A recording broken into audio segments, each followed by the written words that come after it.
Midas é um mito que nos ensina que nem sempre aquilo que nós desejamos será aquilo que nos fará bem. Você conhece esse mito? E mais importante do que isso, como que você faz para poder identificar os seus desejos que, se realizados, podem se tornar maldição? E se você ficar nesse vídeo até o final, pode acabar descobrindo algo muito importante sobre você mesmo. Eu vou te ensinar uma técnica que é capaz de te ajudar nessa tarefa um pouco difícil de avaliar os nossos desejos. E assim, talvez você possa tomar decisões não baseadas naquilo que você quer, mas naquilo que vai te fazer bem. Saudações, eu sou Rafael Bauti, seja muito bem-vindo ao Inner Innovation. Se você não conhece o mito de Midas, vai aqui um resumão para você. Midas era o rei da Frígia. E certo dia recebeu alguns camponeses que levaram para ele um bêbado que estava perdido e que tinha o nome de Sileno. Midas então cuidou dele e levou para Baco, que era o seu filho de criação. Baco então, que é o deus do vinho e da vinha, concedeu um desejo a Midas. E aí, ele sem refletir muito já pediu de cara. Ele queria que tudo aquilo que ele tocasse se transformasse em ouro. E aí, Midas volta para casa com essa nova habilidade, muito feliz. Ele estava muito surpreso. Ao longo do caminho ele encostava numa flor e a flor se transformava em ouro. Encostava numa pedra e a pedra se transformava em ouro. Ele já ficava imaginando quantas riquezas, né? Como que seria ter talvez o reinado mais próspero e rico da história. E aí, quando ele chegou no seu palácio, imediatamente ordenou que lhe servisse um banquete. Em meio à comemoração, quando ele vai se servir, quando ele vai pegar um pão, o pão se transforma em ouro. Quando ele resolve, então, já um pouco assustado, pegar uma taça de vinho para poder beber, a taça se transforma em ouro. E quando o vinho toca os seus lábios, o vinho também se transforma em ouro. E nesse momento ele já fica muito assustado. Como que ele vai fazer para poder se alimentar agora? E aí, já desesperado, a sua filha Fíbe aparece. E quando a filha vê o desespero do pai, ela vem para poder acudi-lo. E ao tocá-lo, ela também se transforma em ouro. Se transforma numa estátua. E aí, ainda mais desesperado, Midas ora ao deus Baco, ao perceber que, na verdade, o que ele tinha desejado se tornou uma maldição. E Baco disse que para ele se livrar disso, ele deveria se banhar na fonte do rio Pactolo. E então, o seu poder passou para aquelas águas que se transformaram em águas douradas.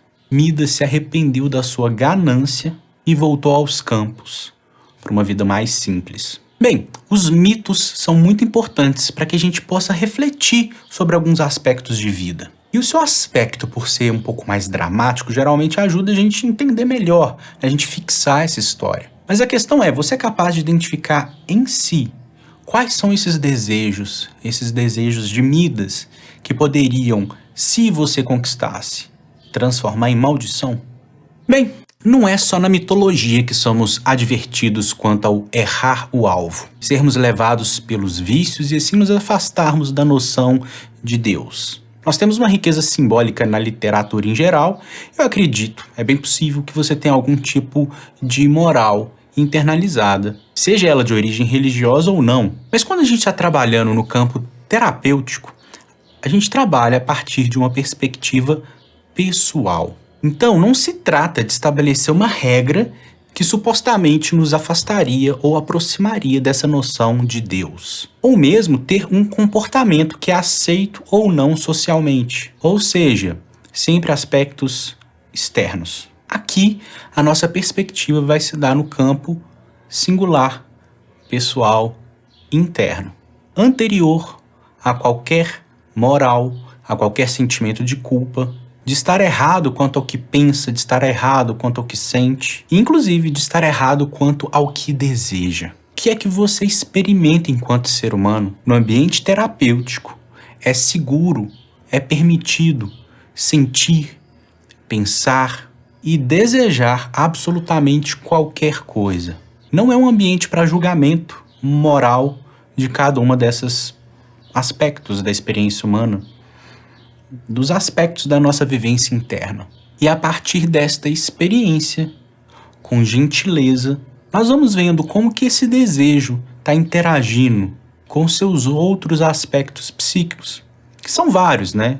Como, por exemplo, as funções psíquicas. Tem uma playlist aqui no canal que você pode assistir aqui sobre elas. Se você quiser saber melhor o que é memória, o que é senso-percepção, o que é atenção e por aí vai. E se você não tem espaço, nenhum espaço para poder expressar isso verdadeiramente, poder falar de maneira genuína sobre o que você sente, o que você pensa, o que você acredita, sempre com medo do que as outras pessoas vão pensar de você a partir disso, um acompanhamento terapêutico pode te ajudar muito. Porque é justamente nesse espaço que você talvez consiga expressar os seus desejos mais profundos. E que podem estar, em certa medida, orientando a sua vida sem nem mesmo você se dar conta. Mas enfim, de toda maneira, nós não podemos parar nesse ponto. Eu identifico o meu desejo e procuro uma maneira de realizá-lo. Porque, afinal, como discernir entre desejos e maldições? O mito de Midas nos ajuda a refletir um pouco sobre isso. Porque muitas vezes não nos é óbvio as maldições que desejamos para nós mesmos. E que muitas vezes buscamos ativamente. Mas então, eu vou te ensinar nesse vídeo uma maneira muito simples e prática para te ajudar nessa questão.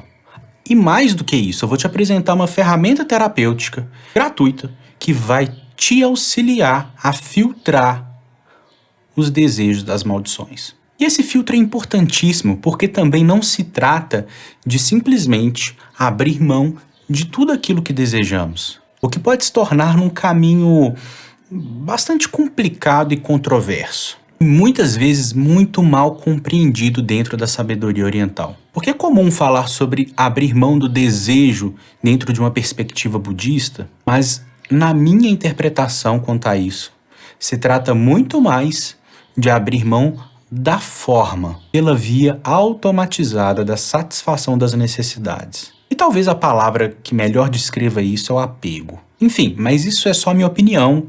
Eu quero saber o que você acha disso, deixe aí nos comentários do vídeo. E o que eu quero dizer com isso? De maneira muito prática, significa abandonar o desejo pelo refrigerante e entender, nesse caso, que talvez a necessidade seja sede. Mas cuidado com o juízo de valor, porque dentro dessa perspectiva também é abandonar o desejo de uma alimentação vegana, fitness, low carb, ou qualquer uma outra estética dessas, e perceber que a necessidade é fome. Calma aí, eu não estou dizendo que você não deveria ter ou buscar um tipo de alimentação que faça sentido para você. Só estou dizendo que lidar com a necessidade é anterior a qualquer juízo de valor. E isso com frequência é bem confuso para muitas pessoas. Agora, os desejos, claro que tem um papel muito importante na nossa vida. E eu também não estou dizendo que todo desejo ele implica necessariamente na sua relação com a necessidade. Mas que quando nós discernimos o desejo e percebemos que ele está conectado com a necessidade, então ele é basicamente um mecanismo sofisticado de automatização. Exatamente por isso eles podem, apesar de serem muito importantes, nos enrijecerem cognitivamente. E se você quer entender um pouco mais sobre isso, a gente tem esse vídeo aqui. Mas talvez agora você esteja se perguntando. Tá, Rafael, eu entendi que às vezes os desejos podem ser maldições. Até aí eu concordo. Entendi também que um desejo pode, na verdade, representar uma automatização que está me enrijecendo cognitivamente. Mas como eu vou conseguir avaliar isso? Eu vou precisar então de um terapeuta? Bem, a resposta para isso é não necessariamente. Um terapeuta pode te ajudar demais a ter clareza, especialmente quanto aos nossos desejos ocultos. Aquele aspecto da psique que está mais escondido, que a gente não tem muito contato, né? Alguns autores vão chamar de inconsciente. Se você quer saber um pouco mais sobre isso, fica um card aí sobre o assunto. Mas hoje eu vou te apresentar uma ferramenta conhecida como filtro dos sonhos taoísta, que consiste em 3 perguntas que vão te auxiliar a filtrar os desejos das maldições. Então aqui eu vou te apresentar essas perguntas, você vai pensar sobre elas, vai refletir, e depois que o vídeo terminar, você vai encontrar um link na descrição que vai te levar para essa ferramenta terapêutica lá no nosso site. Ou você pode simplesmente entrar no nosso site e procurar né, a parte de ferramentas terapêuticas que vai estar disponível lá também. E lá vai ter o passo a passo para você seguir sem mistério nenhum. E aí você pode se perguntar, tá, Rafael, mas qual que é a vantagem de eu fazer por lá? Se são apenas 3 perguntas, é muito simples. Talvez eu faça aqui agora numa folha de papel. Pode ser, você pode fazer assim também. Mas lá, seu resultado vai ficar guardado. Você vai poder acessar isso novamente quando quiser. E se por acaso quiser compartilhar com alguém, trocar ideia com alguém sobre o assunto, ou se tiver um terapeuta te acompanhando, com um clique você manda essas informações para ele e isso pode servir de insumo para excelentes sessões terapêuticas. Seja para enviar para um terapeuta que te acompanha, seja para fazer o teste. Se depois disso você quiser conversar sobre o assunto com um terapeuta, você vai encontrar terapeutas lá no site. Ou se você quiser trocar ideia com um amigo, a informação é sua, você vai escolher como e com quem compartilhar ela. Ah, claro, você também pode deixá-la privada, não tem problema nenhum. Então fica aí no vídeo até o final e depois acessa o link que está aí na descrição. Então qual é a primeira coisa que precisa ser feita para poder avaliar o seu desejo? Ter a morte como conselheiro. Se após eu realizar esse desejo, eu morrer, ele terá valido a pena? Ele fará sentido? Essa pergunta geralmente consegue nos tirar de desejos que são fugazes e nos aproximar daquilo que realmente nos importa. Isso porque, por exemplo, se você está fazendo alguma coisa somente para poder agradar alguém, é bem possível que não veja sentido nisso no advento da morte. Mas se faz porque acha importante para o mundo, se é algo de valor para você, provavelmente vai achar que faz sentido. Por exemplo, se você está estudando e tentando se formar apenas para poder agradar os seus pais, pode ser que ter se formado em nutrição, em medicina, não faça sentido. Mas se enxergar na profissão como nutricionista, por exemplo, de levar mais consciência para as pessoas sobre a alimentação e os seus impactos, não somente na saúde pessoal do indivíduo, mas na saúde do planeta, pode ser que para você faça sentido. Ou seja, isso é individual. O que faz sentido para uma pessoa não necessariamente vai fazer sentido para uma outra. O segundo aspecto que você precisa levar em conta é discernir os aspectos bons dos aspectos ruins, os aspectos positivos dos aspectos negativos. E esse é um ponto muito importante para nos ajudar quando estamos no campo da fantasia. Quando estamos fantasiando, imaginando uma cena onde a gente realiza esse desejo e tudo está bem, tudo é pleno e nada mais nos falta. Em situações assim, nós sentimos, imaginamos apenas os aspectos positivos, o que torna sublime essa imaginação. Então, para você que já sonhou com aquela viagem romântica para Veneza, provavelmente nessa fantasia não tem lugar para experimentar o cheiro ruim que algumas pessoas dizem que tem lá. Eu não sei se é verdade, eu nunca tive lá, mas já ouvi alguns relatos. Se Midas tivesse sido capaz de avaliar os aspectos positivos e negativos do seu desejo antes de o desejar e antes de o realizar, ele teria evitado essa tragédia. Então agora é o momento de entender que tudo na vida vai trazer consequências. E essas consequências não têm natureza. Você vai definir ou vai discernir para você quais são os aspectos positivos e quais são os aspectos negativos dela.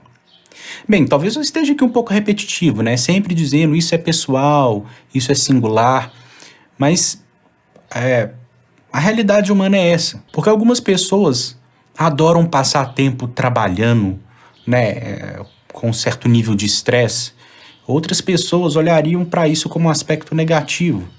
Então, gente, autoconhecimento é fundamental quando a gente está trabalhando com esse tipo de reflexão.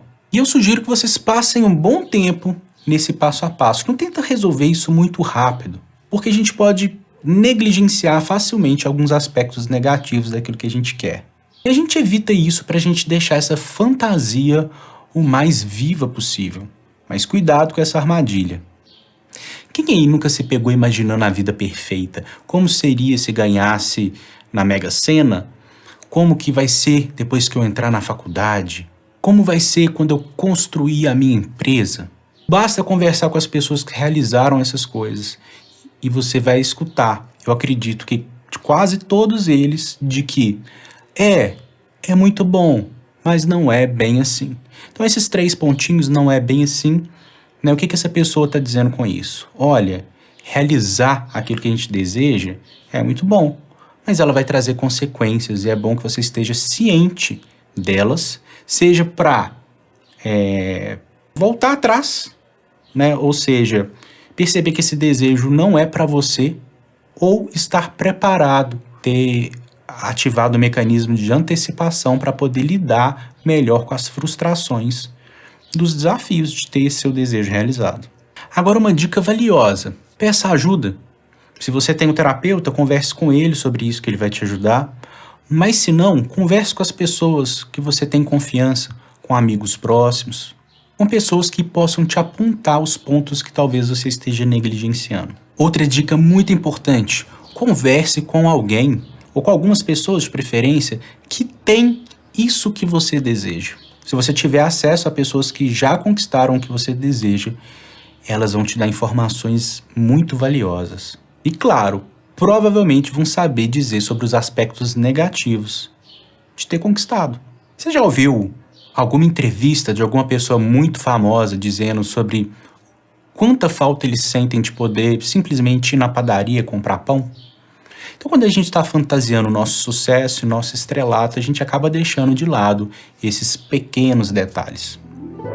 A terceira pergunta que você precisa se atentar: o que eu estou disposto a abrir mão? A sua vida hoje já está repleta com as coisas que você faz e com as coisas que você tem. Qualquer coisa que for acrescentada na sua vida hoje vai precisar ficar no lugar de alguma outra. E isso é inevitável. Sei lá, vamos supor que você passa as suas manhãs de domingo dormindo até tarde. E o seu desejo é ter um carro novo. E agora que tem, talvez nas suas manhãs de domingo, você tenha que lavar o carro, ou levá-lo à oficina, ou qualquer coisa do gênero. Ou seja, tudo aquilo que nós temos, seja material ou não, precisa de manutenção. Vai precisar, em pelo menos alguma medida, do seu tempo, da sua energia. Se o seu sonho é ser um grande baixista, você vai precisar passar algumas horas do seu dia treinando, tocando seu baixo. You should turn off the fan. Você já sabe do que precisa fazer e do que você vai abrir mão? Porque caso contrário, é possível que os seus afetos fiquem um pouco bagunçados, um pouco embaralhados, e você acabe em processos de autossabotagem. Imagine que você comece um namoro e, apesar de se sentir preenchido, aquele namoro ser muito bom, fazer sentido para você, você começa a sentir falta de passar o sábado à noite jogando com seus amigos. Se isso não está elaborado com você, se isso não está elaborado quanto à sua decisão, isso pode virar inclusive pequenas agressividades na relação. E sem você se entender necessariamente porque acaba ficando um pouco mais ríspido com a namorada, em certo sentido, a culpando por você naquele momento não estar fazendo algo que você gostaria de fazer. E o mais maluco disso é que isso não significa que você não queria estar com ela naquele momento. Você apenas quer duas coisas que são incompatíveis agora. Agora, isso é apenas um exemplo. É claro que é possível, num relacionamento, você negociar e continuar fazendo as coisas que você gosta. Talvez fazendo junto, como uma atividade de casal, talvez ora você estando com seus amigos, ora com a namorada, mas enfim, o que eu quero dizer é que em alguns momentos essas coisas serão incompatíveis. Então, tenha clareza daquilo que você vai ter que abrir mão e o faça. Abra mão, porque assim você vai abrir espaço para poder receber aquilo que deseja.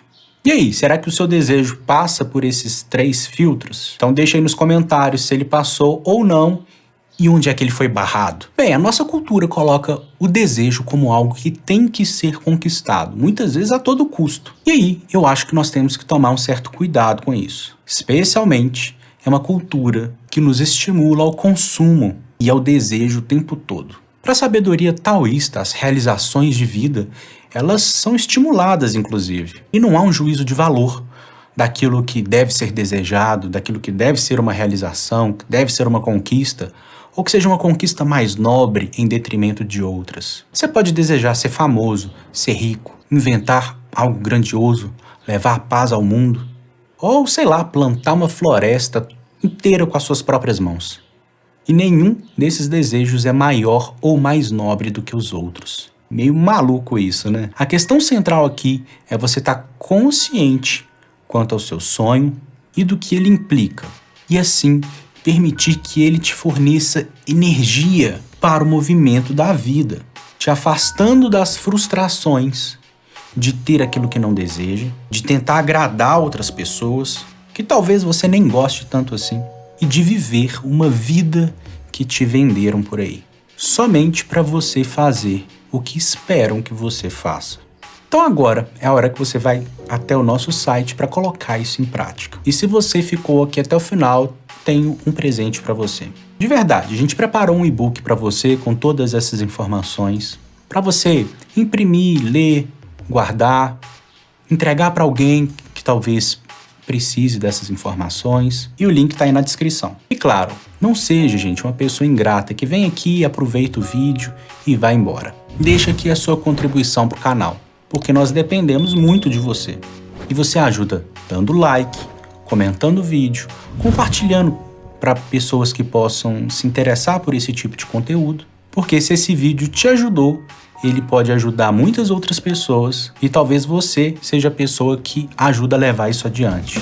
E claro, depois que você imprimir seu e-book, fizer sua ferramenta terapêutica, nos marque lá no Instagram que eu quero ver o rostinho de vocês. Eu sou Rafael Bauti, espero que eu tenha te ajudado com algumas boas reflexões e a gente se vê nos próximos vídeos, especialmente se você se inscrever e ativar o sininho. Um abraço e até mais.